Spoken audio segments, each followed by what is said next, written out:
Well, good morning. I hope you've had a lot of coffee to stay awake. I've had a lot of coffee. Whether I'll stay awake is debatable. It's one thing to fall asleep in someone else's message. It's completely something else to fall asleep in your own. And so we'll be praying for a small Class B miracle just to make sure that we get through this next 45, 50 minutes or so unscathed, and indeed not simply unscathed, but hopefully actually really blessed as we consider something that this passage here has to say to us.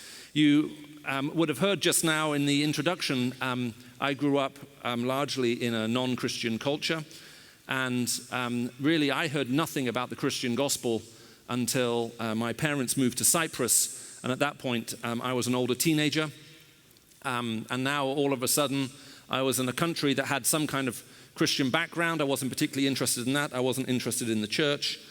But I did meet some Christians who were missionaries. And I could tell straight away there was something different about them. Different in the sense of different to anyone else I'd ever met. Different in terms of how they lived their life. Different in terms of how they orientated their life. And whenever they spoke about God, there was a joy, there was evidence in their life that I simply hadn't seen anywhere else. Now, my own particular upbringing had, in one sense, been quite a privileged one, with the benefit of the best education, a lot of overseas travel, and for whatever reason, always raised in an area where there was a lot of money sloshing around, together with a lot of influence and power. And I can remember talking with one of my uncles, and he was asking me what I wanted to study when I went to university. And I told him I wanted to do a law degree. And I remember him saying, "Great, I'm so glad you want to do law. A lot of your cousins are all doing economics and business studies, which is good, but we need lawyers in the family too." And I remember looking at him and saying, "Uncle George, we don't need lawyers. What we need are psychiatrists."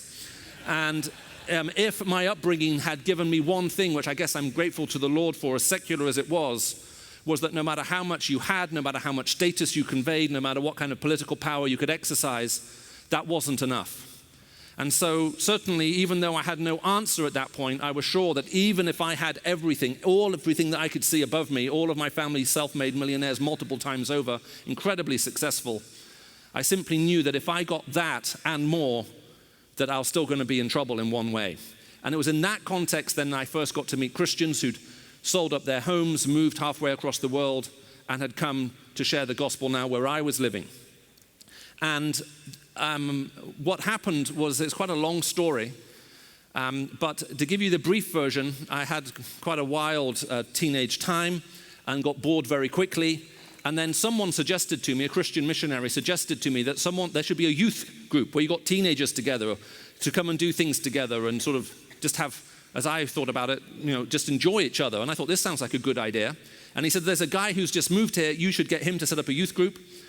And so my younger brother and I went to this guy. He was the area director for Youth for Christ, Middle East, North Africa.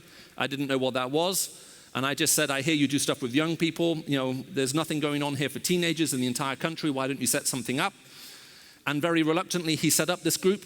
We brought all of our friends to the group, so it was non-Christian. The first meeting was a bit surprising to me when we realized this was going to be a Christian thing. That hadn't occurred to me.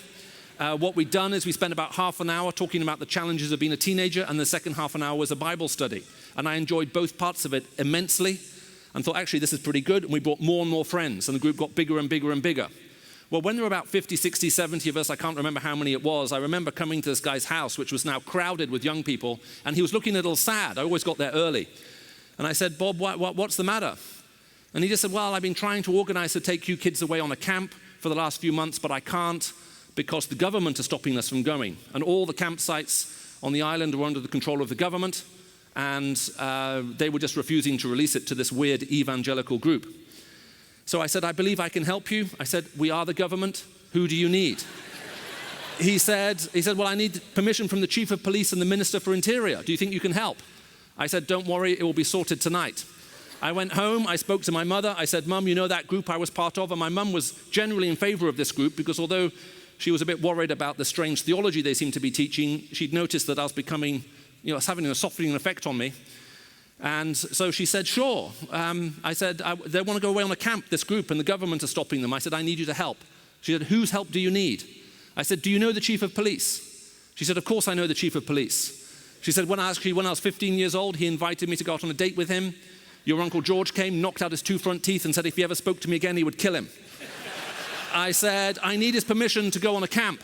So my mother rang him up, and as soon as the chief of police heard my mother's voice, and then he said to her, I'm so sorry, I never would have stopped this if I knew it was your son. I don't want to upset you or your family. He said, if I knew your family were involved, I would have said yes immediately, of course. So my mum hung up the phone and she said, the chief of police says yes. Then she said, who else do you need? I said, do you know the Minister for Interior? So my mum said, of course we do. I said, I need his permission too. It took him a little longer to track him down. He was on holiday in France. But as soon as he heard who was asking and why we were asking, he also faxed an apology because nobody wants to offend the family. You know what I mean by the family, right? Didn't want to offend the family in any way. And again said, of course, they can have whatever they want. We'll provide it, no questions asked. And please, tell your Uncle George we didn't mean to offend him in any way. So a few weeks later after this, we're having to get the campsites released. We go up on this camp. I helped organize it, plan it. I went up a day early, helped set the whole thing up, invited all of my friends to it. And on the second day of that camp, I became a Christian. So God actually had me plan and organize my own conversion, which, when you think about it, is a very particular privilege to have.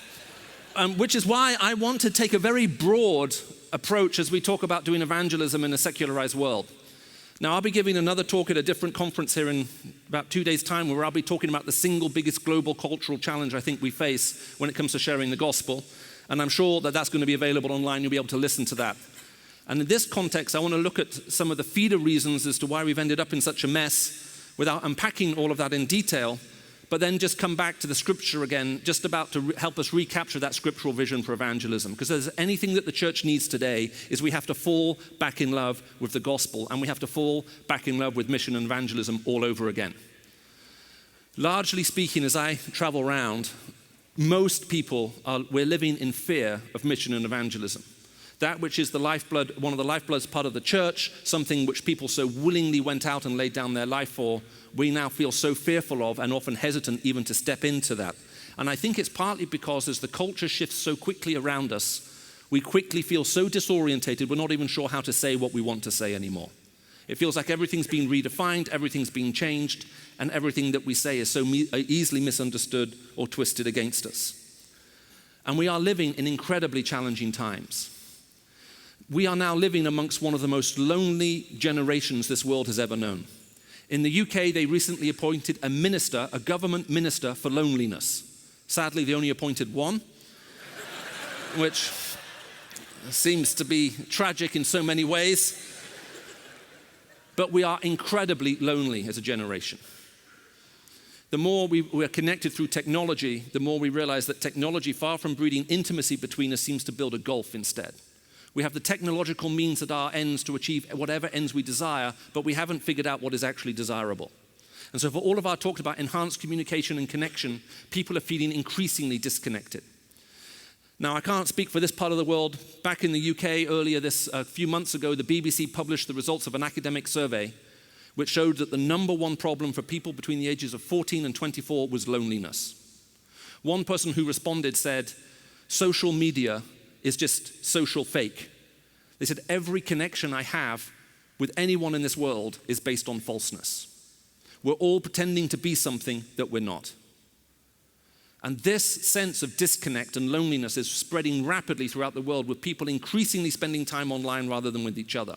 Even in northern Nigeria, where I was there last week, you can go to almost any cafe, no matter how rural, and you see the same situation that you see in London and no doubt Sydney too. People sitting drinking coffee, each with their phone out, nobody talking to each other, but completely locked into the technology that they actually have in their hand.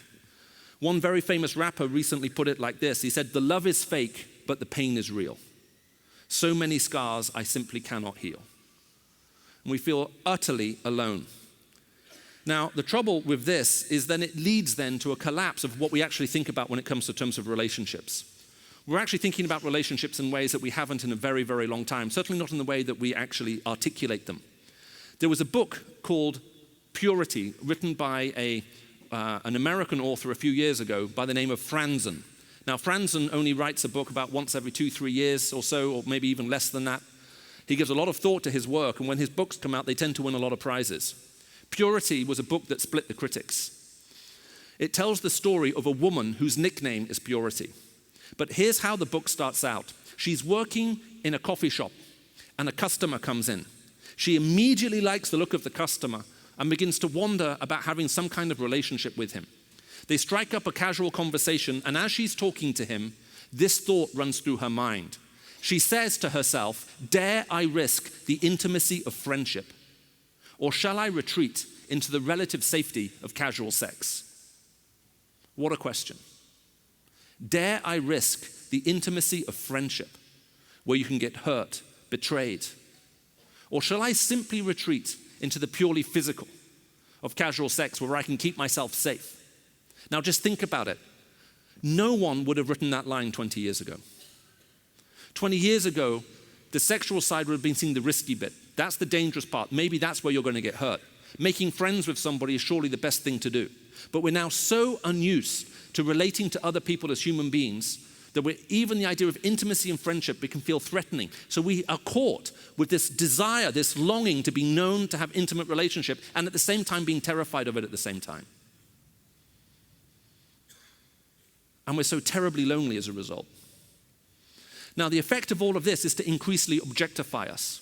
As we look at people in purely sexual terms, in terms of beauty and physical fitness and everything else that we're so obsessed with in our current culture, as we look purely at the physical, we reduce people from people into objects. Now, the tragedy with that is there's a big difference between the relationship between you and a person and the relationship between you and an object. An object is something which I consume for my pleasure. So the relationship between me and an object is one of consumption. But the relationship between you and another person is one of connection. You connect with someone. So even in the hippie movement of the 60s, as people were sleeping with anyone and anything, people constantly talked about making a connection. Whereas now, in a porn-dominated culture, we're only interested in consumption. We reduce other people into objects and we consume them for some felt need, trying to meet this desire for intimacy within us and finding ourselves completely alone. We even talk of now marketing ourselves. We even train our students who are graduating from our universities how to market themselves, as if they were marketing a car. We're constantly losing sight of what it means to be human and reducing ourselves into objects. Is it any surprise, therefore, that we feel lonely? Because the nature of the relationship between you and an object isn't a personal one. Does that make sense? Look, I know there are men who comb their hair, look in the mirror every morning, sigh, and go, "I'm in love." But that's sad. You can't be in love with yourself or love your car. Love requires two personal beings at either end of the equation. But what do you do when the idea of a very person itself has been lost? So we're living in an incredibly lonely and also hurt generation, because the thing about objects is you use an object for yourself. And at a subconscious level, I think that explains a lot of the anger that we see going on in the world right now. If in the Q&A I'd been asked the question, "Michael, do you like working for the organization that employs you?" And I were to say to you, "I think they've been using me now for over 20 years." If that was my response to that question, you would all understand I'd said something very seriously wrong. I'm being used. None of us want to fall into that category. But subconsciously, by reducing everyone into an object around us, that's exactly what we're doing. Now, this then runs into a series of other problems that we have as well. The amount of political cynicism in the world right now is reaching new highs in every country I go to. As a matter of fact, in the last 2-3 years, in the 80 or so different countries I've traveled in, east, west, north, south, political cynicism is one of the common staples of our culture. Leslie Newbegin, the Anglican bishop, many years ago spotted this trend when he said what the trouble is that we're all watching TV programs which are saturated, and we watch people, impossibly beautiful people, living impossibly opulent lives, and we assume it's normal. We then very quickly conclude it's the responsibility of the state and the government to provide it for us. When they don't, we feel disappointed. So the next group of incoming politicians promise something to their society they cannot deliver: happiness. They are the ones who will fulfill that dream for them. They're promising something which in the past we thought only God could deliver: happiness, fulfillment, ultimate security. So they promise something which they can't deliver, and then when they fail to deliver again, that level of cynicism grows, and we're just locked in that cycle. Well, we've been through that cycle so many times now where some group of people are promising something which they can never ultimately deliver. The levels of cynicism are an all-time high. Not that you in Australia would know anything about changing your political leadership regularly, but in some parts of the world, our patience is now so short, we just can't wait for anything anymore. Now, this feeds off another problem, and really all of these, every single one of these issues I'm outlining for you, if you wanted to go in depth, it would take me 45 minutes on each one to run through. But the next thing we then run into, which is also becoming a global problem, is we have a huge amount of economic cynicism in our cultures too.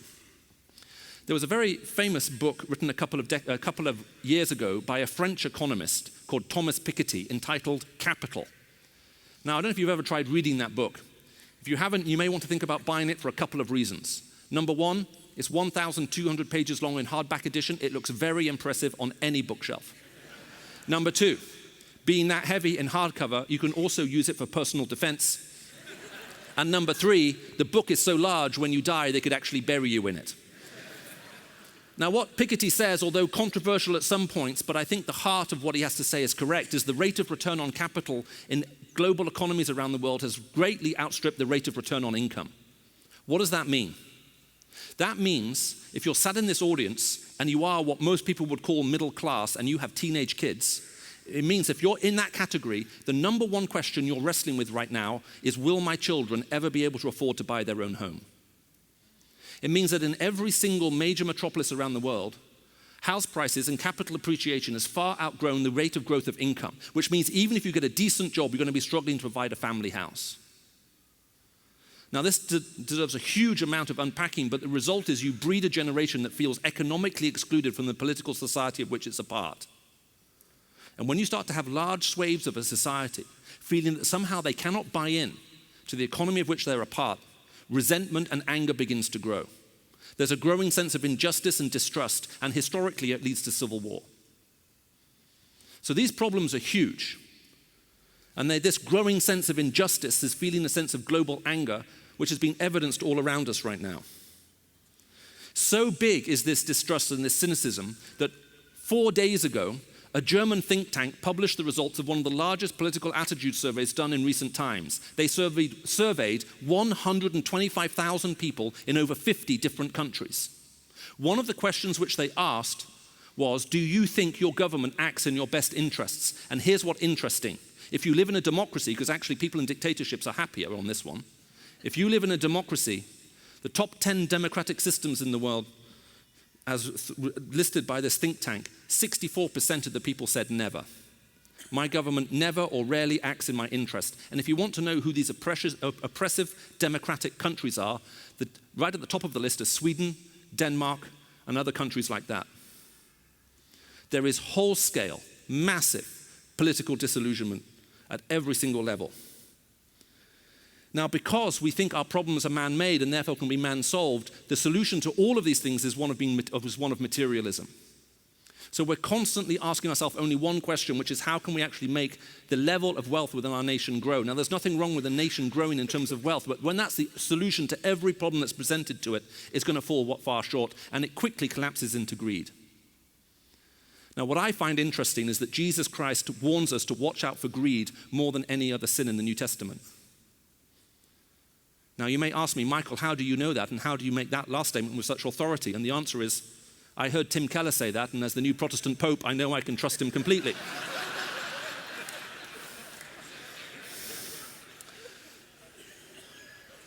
But why on earth does Jesus Christ tell us to watch out for greed more than any other sin? And the answer is it's largely invisible to most of us. As someone famously said, it's hard to see the wall of your prison when the cell is made of glass. In other words, unlike adultery, which is very obvious, or murder, which is very obvious, do you know what I mean? I mean, no one sleeps with another woman and then goes, ooh, that's not my wife. In my sense, you don't get confused on that. It's obvious to you. Greed is largely invisible to us. When's the last time you heard anyone in your church or small group say, yeah, the main thing I wrestle with is greed? We have become an increasingly materialistic focused society. Now, when you add on to that the historical causes of disintegration that we have that we've never resolved within our political economies, you see that we have a huge problem. Now, I want to start to transition from this into that parable we just read, because if I keep expounding all of these things to you, we're going to end this room feeling depressed rather than motivated for the course of mission. But let me just say one last thing very quickly on that last point too, about political disintegration. Another very well-known author who's won a huge amount of prizes in the last 30 years is a Japanese author by the name of Ishiguro. Now, Ishiguro wrote a lot of famous novels like Remains of the Day, which was made into a film with Anthony Hopkins. You may have seen that.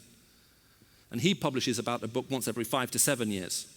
Now, his latest book, The Buried Giant, was hated by almost every critic on the planet. It was one of his first books not to be nominated for multiple prizes everywhere in the world. And if you read the reviews, you'll come to the conclusion it wasn't even worth reading in the first place. But Ishiguro's book, The Buried Giant, I think is possibly the single most brilliant novel I've read in the last 2 years. Here's why. In The Buried Giant, Ishiguro tells the story of this elderly couple. And the elderly couple have lost their memory, not through age. Their whole society has lost its memory. No one can remember back more than a few weeks ago. Everything after that is blurred. They can't even remember if they have children, but no one else can remember if they have children either. So this couple set off on a quest to recover their memory. And as they go off on this quest, they're joined by a young boy and a warrior and an old knight on a horse. And they set off to discover the source of national forgetfulness. And towards the end of the book, they finally find it. They finally find what is causing them to forget. And now they have the question, do we help our nation recover its collective memory or not? And as they're debating it, the warrior who is with them says this. He says, if you end the state of forgetfulness and allow people to recover their memory, quick-tongued men will make ancient grievance rhyme with current complaint, and the result will be war and mayhem. Quick-tongued men will make ancient grievances rhyme with current complaint, and the result will be war and mayhem. In the United Kingdom right now, there are 6 independence movements. As everyone traces back their cultural heritage, if everybody gets their own way, in a couple of years' time, the United Kingdom will be 6 different countries, not one. Our ancient grievances, the things which divided and split us and set us against each other to the point that we were willing to kill each other, as we remember and retell those stories with an incapacity to reconcile and forgive, mean that we're simply in the process of tearing ourselves apart. And there isn't a single country I've visited in the last 4 years in which this isn't an issue. I think the only country where this would be exempt from this would be Singapore. And Singapore is so tiny that it can't possibly split itself into anything smaller unless Sentosa Island decides it wants to become some kind of, Disneyland Inc. or something all by itself. It's just simply not possible. It's just too small. But everywhere else you'll see this force at work. Now, it's for all of these reasons, these 8 reasons, that as I've been traveling around the world for the last few years, if I ever have the privilege of speaking with a government in a closed session, which I sometimes get to do just to sit down with the cabinet and just listen to them without anyone else there so they can ask whatever they want, or whenever I sit down with major business leaders to talk about where they think the globe is going, all of them are struggling with these issues, and all of them, to a person, will say the biggest single problem we have right now is this global disintegration. There is no possibility for reconciliation.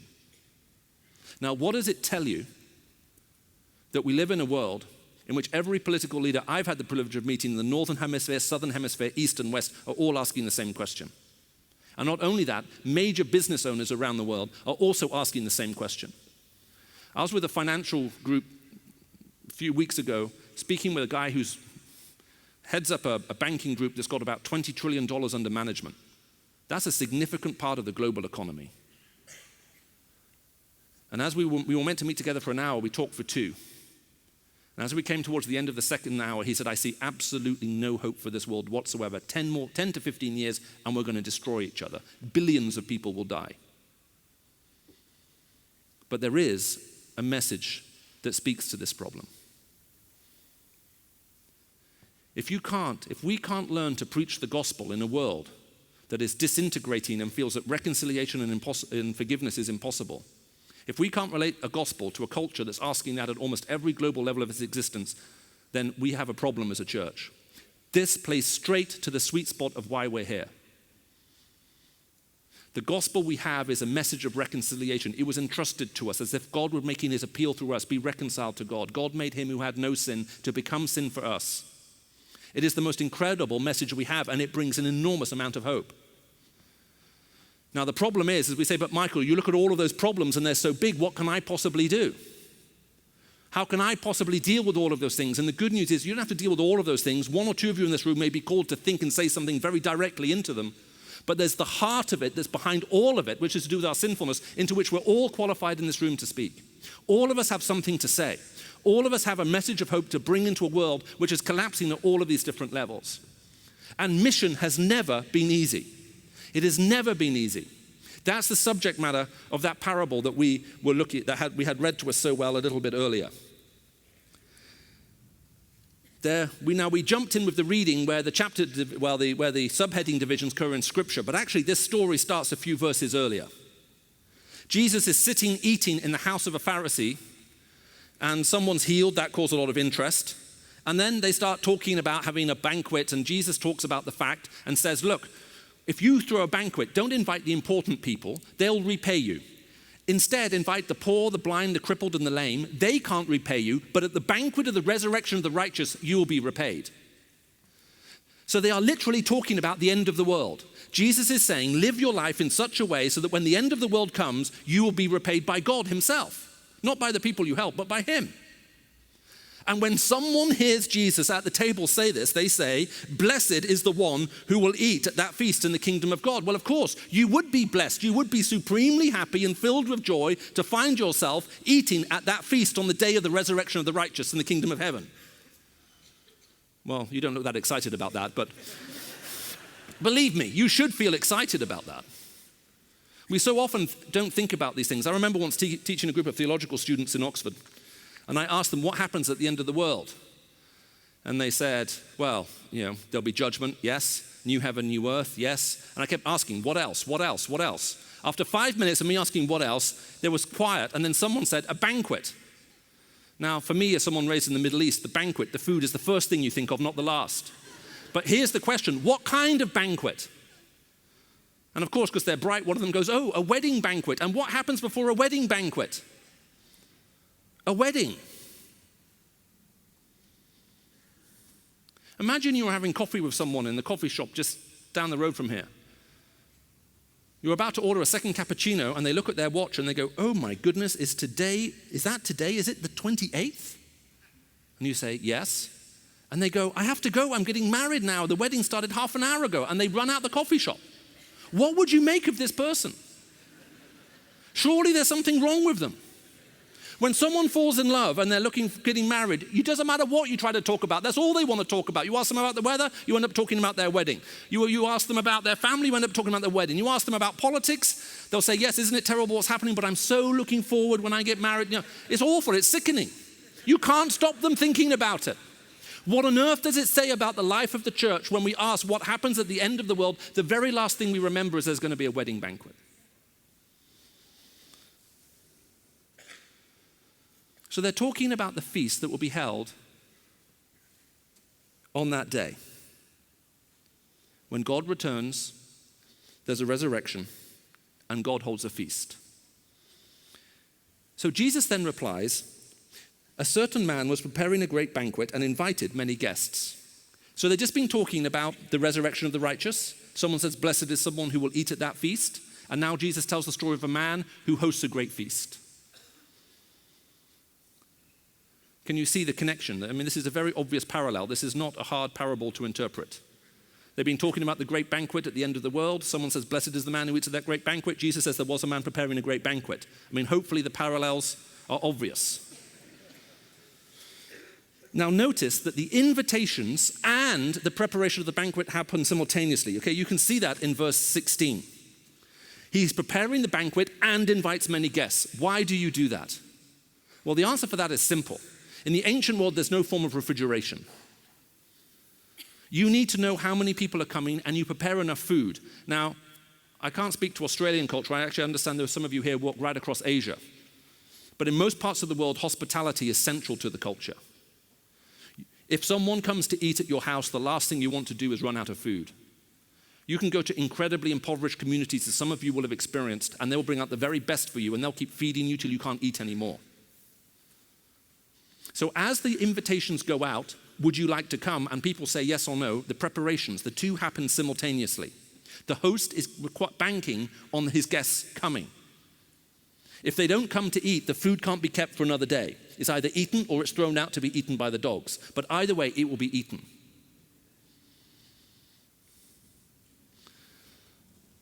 So what happens next is remarkable. At the time of the banquet, he sent his servant to tell those who had been invited, "Come, everything is ready." Notice, these are the people who had been invited. The servant isn't going out into the community saying, "Would you like to come?" at this point. The servant is going out into the community saying, "Hey, you said you were coming, dinner is ready." So they'd been asked a few hours before, now they're being told to come. Now they're obliged to come. Now, in most parts of the Western world, the longer the gap between the invitation and you going, the more obliged you are to come. The shorter the time, the less. In other words, if you saw me today and said, "Michael, would you like to have dinner?" and I said yes, and then a few hours later I changed my mind, culturally, in most Western cultures, I can ring you very easily and say, "You know what, I know I said yes, I was coming an hour and a half ago, but something's come up. Is there any way we can do it next week?" And culturally, that's fine. However, if you invited me to dinner 3 months ago and I said yes, and then on the day I didn't really feel like it, it's very hard for me to get out of that invitation. Make sense? I'm obliged to come. Now, in most Middle Eastern cultures, it's reversed. You can promise to go to something ages in advance, and it means nothing. But if on the day you're invited and you say yes, you have to go. Everything's been prepared, all the food has been prepared, you're now expected to turn up. Not to turn up is a big deal. So the servant is going to those who said, "Yes, I'm coming." He's ringing the dinner bell, ding, ding, ding, ding, ding, dinner is served. And they all begin to make excuses. So do you understand the significance of this? They had been invited, they had said yes, now their dinner is ready, now they're suddenly saying, "Actually, now I can't come after all." The first one says, "I've just brought a field and I must go and see it. Please excuse me." Now, what do you make of this excuse? Imagine I was to say to you, "Yeah, I know I said I was coming to dinner, but I've just brought a car. And I don't know if it's a Volkswagen or a Bentley. So I'm just going to go and look at it." I mean, what would you make of that excuse? There are only two possibilities. Number one, I am a moron. That word moron comes from the Greek moron. It means to be a fool. We translated it from the Greek into the English, moron. So either I'm a moron, or I think you're a moron. Because it's not even possible to do what I've just described. Between being invited to dinner and saying yes and buying a field, that's simply not legally possible. It's not like you can click on the internet and say, "Yes, I want this piece of land," and transfer the money. That whole process takes a long time. First of all, you don't know what the land is until you go and see it. You have to be shown it because there are no maps with it all neatly mapped out with lines around it. So you get shown the piece of land and you say, "Okay, well, where is it?" And they say, "Well, you see that big rock over there?" And you go, "Yeah." Well, if you draw a line from that rock and that tree stump over there, and then you follow the dry wadi bed that way, and then do you see that little ridge sort of running along there, and then it comes back up, that's the land. That's the only way you can see what you're buying. The buying and selling of land takes a lot of time. So someone saying, I'm going to go and look at it now. I know I said I was coming for dinner, but something else has come up. That would be like a boy saying to his teacher, "Yeah, I don't have my homework, the dog ate it." In a sense, it's stretching the realms of imagination and possibility. Now, the second excuse that the guy gives is even more interesting because he says, "I've just brought 5 yoke of oxen and now I'm going to go try them out." Now, you always buy oxen in pairs. You don't buy them one at a time, you buy them in a pair. You have a yoke that go across the back of the oxen. And the reason you buy them in pairs is if you're selling oxen, you have your animals and you have a small strip of land nearby and you have a yoke and you take 2 animals off, you put them on the yoke and you plow a line. Then you take 1 animal off, you put another animal on, you plow a line backwards and you see, do they carry the weight equally? Do they pull to the left? Do they pull to the right? You always sell them in pairs. So for someone to come along and say, "Yeah, I've just brought 5 yoke of oxen. I'm going to go and try them now." I mean, we thought we met the world's greatest moron in excuse number one. But we now have a new number one, ladies and gentlemen. This person's even more stupid than the first one. This is like the boy who says, yeah, teacher, I don't have my homework, the dog ate it. And the teacher says, but the excuse you gave last week for not doing your homework was your dog died. Do you know what I mean? It's just, this cannot possibly be true. It's patently false. The implications of this are enormous. People who've been invited to attend the banquet of the resurrection of the righteous, when they are told everything is ready, or to put it in another language, the kingdom is now at hand, they all begin to excuse themselves from going. And their excuses are the most pathetic, ridiculous set of excuses you've ever heard in your whole life. A third one said, I've just got married, so I cannot come. Now, I find it interesting that some people in the West, when commentating on this text, say, well, you know, in the Old Testament, if you're newly married, you're excused from going to war for a year. And so, you know, maybe he has a good excuse. The guy isn't being asked to fight a battle. He's been asked to dinner. There is a big difference. Not only that, he said yes. The tense, the translation that I have here in my NIV is correct. To those who had been invited. They had already been invited. The servant went and said, come, everything is ready. He's not asking them if they want dinner. He's saying, you said you're coming a few hours ago. The food is ready. So what this guy is actually saying here isn't so much funny as it is incredibly rude. He's saying, look, I know I said I was going to come to dinner, but I now have a different desire, and it doesn't involve you, but it does involve my wife. So I won't be coming to dinner. I'll be doing something with her tonight instead. And this excuse isn't funny. This excuse is shocking. The audience would be shocked to hear this. Imagine using sex as an excuse not to be there. But what kind of culture do we live in, ladies and gentlemen? How many of us, maybe even in this room, so locked into a world of porn and sexual addictions, we're excusing ourselves from the banquet of the resurrection of the righteous because there's something else we'd be rather doing. This is a shocking excuse. And whatever laughter was going on around the table beforehand, because I think they would have been laughing as Jesus gave the first two excuses, they're so ridiculous as to be funny. This is a conversation stopper. Now the servant comes back and he reports it to his master, and the owner of the house became angry. Now isn't that interesting? Well, of course the master of the house would become angry. Everyone who said they were going to come is now saying, I've changed my mind, I'm not coming. And the excuses they have are ridiculous. They're insults, they're lies. And the master quickly turns to the servant and he says, you go out quickly into the streets and alleys of the town and bring in the poor, the crippled, the blind, and the lame. You go find the crippled and the lame. They don't go proving oxen, they can't walk. You go find the poor, they don't go buying fields, they don't have any money. You find the blind, they don't get married. People are reluctant to marry them. You go and find them, and you tell them to come. And so now the servant is commissioned by his master to go out to his community and find everybody who is there and bring them in. And now the servant is beginning to get involved in this great evangelistic endeavor. As a matter of fact, not only does he go out to bring people in, after he's done that, he comes back to the master and he says, sir, what you have ordered has been done, but there is still room. And the servant is now getting in tune with his master's heart. Having been told, hey, you guys who are ready, let's go. And they all begin to make excuse. He then goes to a group of people who thought they had no invitation, says, this invitation's for you, and they start coming. And now the servant sees something. He walks into the room and he says, there's still space here. It's not full up yet. There are empty spaces. And he's looking to the master, Master, what will you do next? Have you caught that vision from God yet? There is going to be a banquet held at the end of this world. The greatest feast you've ever had is going to be provided to you largely by, I believe, cooks from my part of the world. But there's still room. There are spaces to be occupied, and there are people who've yet to receive the invitation. And so the servant is saying, Master, what are you going to do next? This is the most surprising turn of events.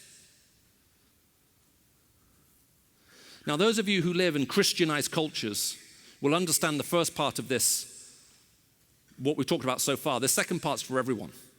There are parts of our world right now where people think that they have said yes to the invitation. They think they're holding in their hand some kind of religious ticket that they got from somewhere saying, I'm going to go.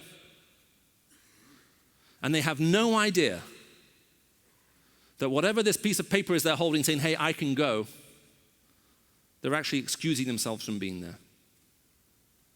And on that day, they won't be sat at that table. There's a part of this message that has to be preached to those who think they have a long-standing invitation to go to heaven. God's eagerly anticipating their arrival, but actually they're excusing themselves from attending. They have to meet Christ. They have to say yes to him. But there's this more general part. There's a part of the culture which doesn't know yet. So the master says to the servant, you go out beyond now the community. You go to the roads and the country lanes and compel them to come so my house will be full. Now, let's just say a historical note here. This particular verse in Luke was used during the times of the Spanish Inquisition to justify a very interesting missionary strategy. You compel them to come. You make them come. So they took it literally, and they would find non-Christians and attach them to a rack. And as they were slowly stretched and pulled apart, not only did they grow longer, but amazingly, 99% of the people who went in professed Christ coming out. So not only were they taller physically, but spiritually, they're now professing to love Jesus. Now, hopefully, you and I would have a problem with this missionary strategy. Because however we exposit that verb, that's not what this means. This is not about somehow exerting physical pressure to make someone believe something. The master knows he's asking his servant to do a hard thing. This is not going to be easy. If the excuses from within the community who knew the person were so great, imagine what the excuses outside of the community will be. You're going to have to make them believe. The master's saying to his servant, you go out and be compelling. Your words, your actions, how you live. You have to make people realize that this is for real. This is for them. You need to change them. Go. Make them believe this is for them. There are all kinds of cultural obstacles that we can anticipate with this command. You know, in some cultures of the world, if you receive an invitation from someone much more powerful than you, your culture requires you to refuse. You basically have to say, no, I'm not coming. You have no idea if your host means it when they ask you. This exists at multiple levels. I remember in my own family, all of my Greek uncles and aunts married English people. And the first one of my uncles to get married an English woman. They moved back to Cyprus, and when they're living there, they had a Christmas dinner. And what happens is you put all the food out, and everybody takes a small amount of food, because the host can't run out of food. That would be embarrassing. So what you do is everybody takes a little bit, and then you're meant to invite, then you have to say to everybody, when everyone's finished eating, would you like any more? And everybody says, no, I'm completely full. I couldn't eat another thing. And then you say for a second time, please have some more. And everyone has to say, no, I'm full. The third time you say, please, just have a tiny bit more. I prepared all of this. I'll be so sad if you went from here and left all of this food behind. On the third time, you go back and you have 3 to 4 times more than you had the first time round. Because everybody's had something now. Does that make sense? You have some idea how much is left. Now you can really tuck in. She was completely unaware of this. So at the end of the main course, she says to everybody, does anybody want any more? And everybody says, no, thank you. So she stood up and cleared all the food away. Came back into a very silent room carrying a Christmas cake and wondered why everyone was sat there so silently. Sometimes the invitation has to be repeated multiple times for people to realize you mean it. There's a problem not just outside the culture, but is this even believable? Imagine you made this long distance and you're talking to someone now and saying, he wants you to come. And they'll be saying, well, who is this person? Why would they be interested in me? This happened a long, long way away from where I am. What's it possibly got to do with me? You're going to have to make them explain that this invitation is meant for them. It's real. It's not made up. It's not a fantasy. You're not crazy. It's actually true. It may sound unbelievable, but actually, no, it's true. It's real. And it is for them. In Luke 14, we begin to see something about Jesus Christ's own vision for mission. He already anticipates some of the problems that he knows we're going to have. There'll be those who begin to make excuses, and what they say is utterly ridiculous, and we're not to be discouraged by it. We're to keep going out to that community again and again and again, issuing the same invitation over and over and over. We're going to have to somehow make people believe that this is real and is actually intended for them. Now, the parable finishes with some very strong imagery. I tell you, not one of those who were invited will even get a taste of my banquet. Now, the imagery is very strong because after you have your invited guests come, even the uninvited guests get to eat some of the delicacies because you can't keep the food, you just distribute it everywhere. And after that, whatever's left you throw out and the dogs eat it. So even the dogs taste it. This is not the wholesale rejection of that first community. This is a rejection of those within that community who absolutely refuse to come. And Jesus is very clear. There is coming a time when you will realize the extent of what you have done, and there's no way back from it. But the thrust of this parable in terms of us, you and I sitting here, is we're his servants. He's the master. He's putting on the great banquet. There's still room at his banqueting table. He's sending us out into this world, and have you seen the room that there is? There's space.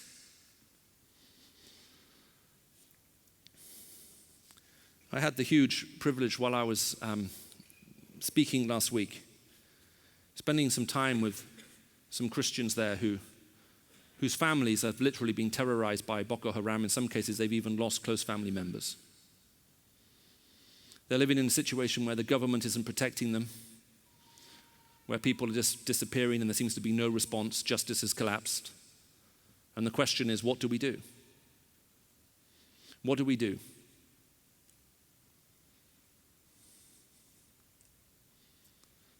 And the question has to come back to us. Do we believe that we're being called to go and reach even people like that with this gospel? Or are we going to write some people off and say they can never return? I'm actually beginning to wonder if in the Western world we've concluded that evangelism is so difficult it's not worth even trying anymore. Which is why we have to keep hearing again and again from the lips of Christ about the fact that he has a mission for his church. And he wants us to go. Several years ago, I was speaking in an Islamic country, and I got talking with this guy there, and this guy came to me and he said, Michael, I want you to pray for me. He said, I want to reach the people in my country. They're destroying my country. He says, they're literally blowing it up. So I prayed for him. Well, the next year, some people from his country traveled over to London and blew themselves up on buses and on the London Underground system and caused all kinds of havoc about 10 years ago. Shortly after that, he rang me and he said, Michael, I have an invitation for you. I said, what is it? He says, well, I enrolled myself in a Madrasa for the last year to memorize the Koran and study the Hadith and learn Arabic. He says, I'm their best student. I said, that sounds interesting. He said, it's the same school that trained the people who did what they did in London a few months ago. That got my attention. He said, I've told them all I'm a Christian. I said, you did and you're still alive? He said, brother, they're very angry with me. I said, why didn't they kill you? He said, I gave a speech to the entire student body in which I said I'd come back with a friend and explain to them why what I'm telling them about Jesus is true. So I said to him, who's going to do that? And he said, you are my friend. Then he said, brother, he says, I have 6 friends who are part of the police force. They have machine guns. They will come with us to protect us. I said, we're speaking to a room filled with suicide bombers. 6 men with machine guns isn't going to help. Well, we talked and prayed about it and decided we should go. And so now, here we are, we take one guy with a gun who stays in the car, so when the car's parked outside and we're inside, they can't put a device in the car. That seems sensible. And first of all, we went to the wrong door to the compound that we'd been invited to come to, because when we arrived at the compound and they opened the doors, there were body targets at one end and guys with AK-47s at the other, and they were doing target practice. And I turned to my friend and said, have you arranged for me to speak open air, or what is this? When they found out who we were, they said, no, you need to go we went half a kilometer down the road. The front half of it looked like a school, like a primary school. And so we went into the school, and there were about 50 people in a room that's not even as big as this stage, so it was packed. And as we got to the point of explaining about Jesus Christ and the cross and what actually makes forgiveness possible and how we can be reconciled to God, the people on the front row were about as far away from, if I stand here, the front row would have started just here, just over an arm's reach away. And in the room of 50 people, there were about 15 women and 35 men. Now, the women, all you could see were their eyes. Everything else was covered up. And when I began to explain about the cross and some of them started to cry, I clocked their body language, which I shouldn't have done, and recognized they were crying. So now they had to pull the veil over their house, over themselves completely, so you couldn't even see through the tiny little slits where their eyes were. And as I looked around the room, quite a few of the men were crying too, but I've often realized this happens when I preach. A lot of people cry, normally in desperation. As soon as I finished speaking, the head of the Madrasa stood up at the back and he said, well, it's totally different for us. If you respect us, we may respect you. But if you don't respect us, you leave us no option. We will kill you. And I said, it is very different. I said, because in the Christian faith, we're going to be saved through this free offer of grace that Christ made for us through the cross, through his death and resurrection. It's totally different. And at this point, everyone else in the room stood up. And so now the guy at the back of the room, because everyone stood up and the room was so small, he couldn't get to the front. So I started trying to force my way through the crowd to get to him. And you'll understand the significance of this if you know anything about these cultures, because the first person to come up to me publicly was a woman. And although I couldn't see her face, she said to me in perfect English, "This gospel is the only hope for our nation," and dropped a tiny little ball of paper in my hand.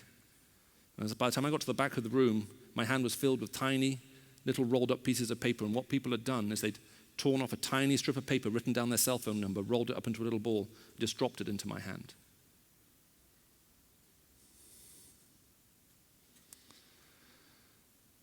Now you think, I remember being encouraged by this, and by the way, these converted Taliban, they make excellent church planters, because they didn't join the Taliban to have an easy life.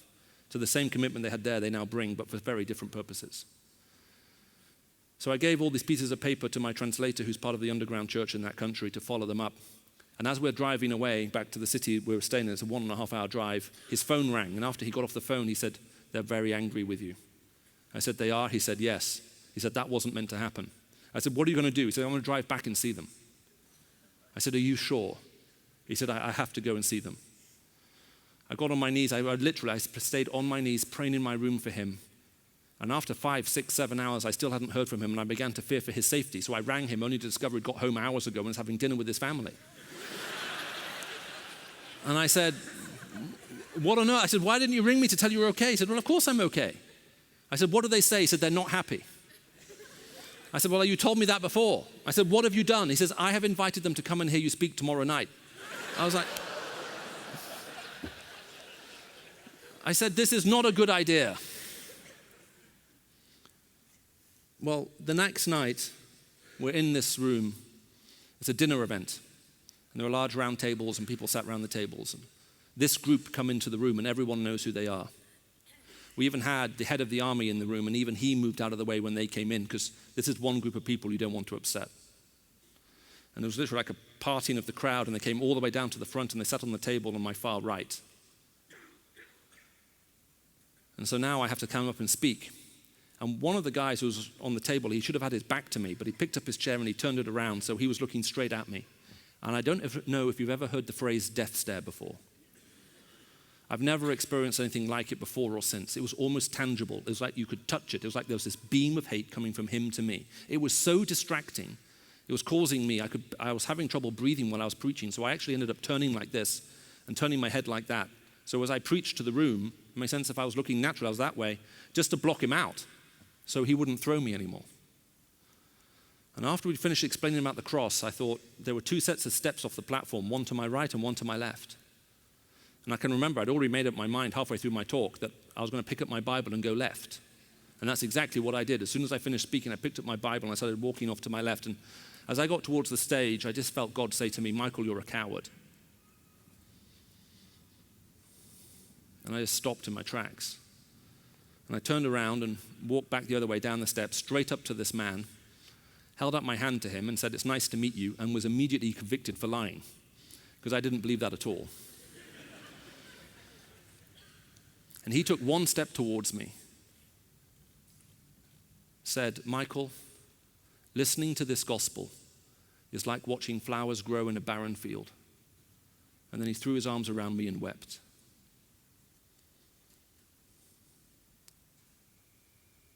Who is it who you think is beyond the reach of the gospel of Jesus Christ? The gospel that Christ has given us and sent us out into the world is the most incredible thing you can possibly imagine. He is inviting us. He's asking us to invite people to the banquet of the resurrection of the righteous, and there is still room. All of those spaces have yet to be filled. He is looking to his servants, to you and me, to go out and issue that invitation in his name. And as you do that, you will see some of the most surprising things you can possibly imagine happen in this world. Jesus Christ never promised a safe return when we go out on a mission like that. But he did promise that if we're walking with him, that's the only safe place to be. And he will take us to those he has to take us to. And whatever it may cost us, as that gospel takes root within that culture, those people will then take it on to others that we ourselves will never be able to reach and see. And that's the commission he's giving us now. That's what he's asking of us. Why don't we pray together? Father, we want to thank you for this conference we've had together, which is literally about you. It is literally about you, the air that we need to breathe, the spiritual life outside of which we have no hope and no life. Lord, you came into a world which was dead in its sin and transgression, and through your death and resurrection have breathed life back into it. And Lord, it's such a joy and a privilege to be part of that. Lord, as we sing about it, Lord, would you refresh our hearts and remind us again of the incredible truth and the wonder that there is in knowing you and walking with you. And Lord, at the same time, Father, will you open our eyes to the challenges which are around us and begin to equip us to respond to them. But Lord, far from being overwhelmed, Lord, by the myriad of challenges that we see, Lord, problems on a scale that are sometimes even hard to imagine or even get our own hearts and minds around. Lord, Father, we pray, Lord, may we be faithful to your call. Lord, will you send us, Father, where you want us to go?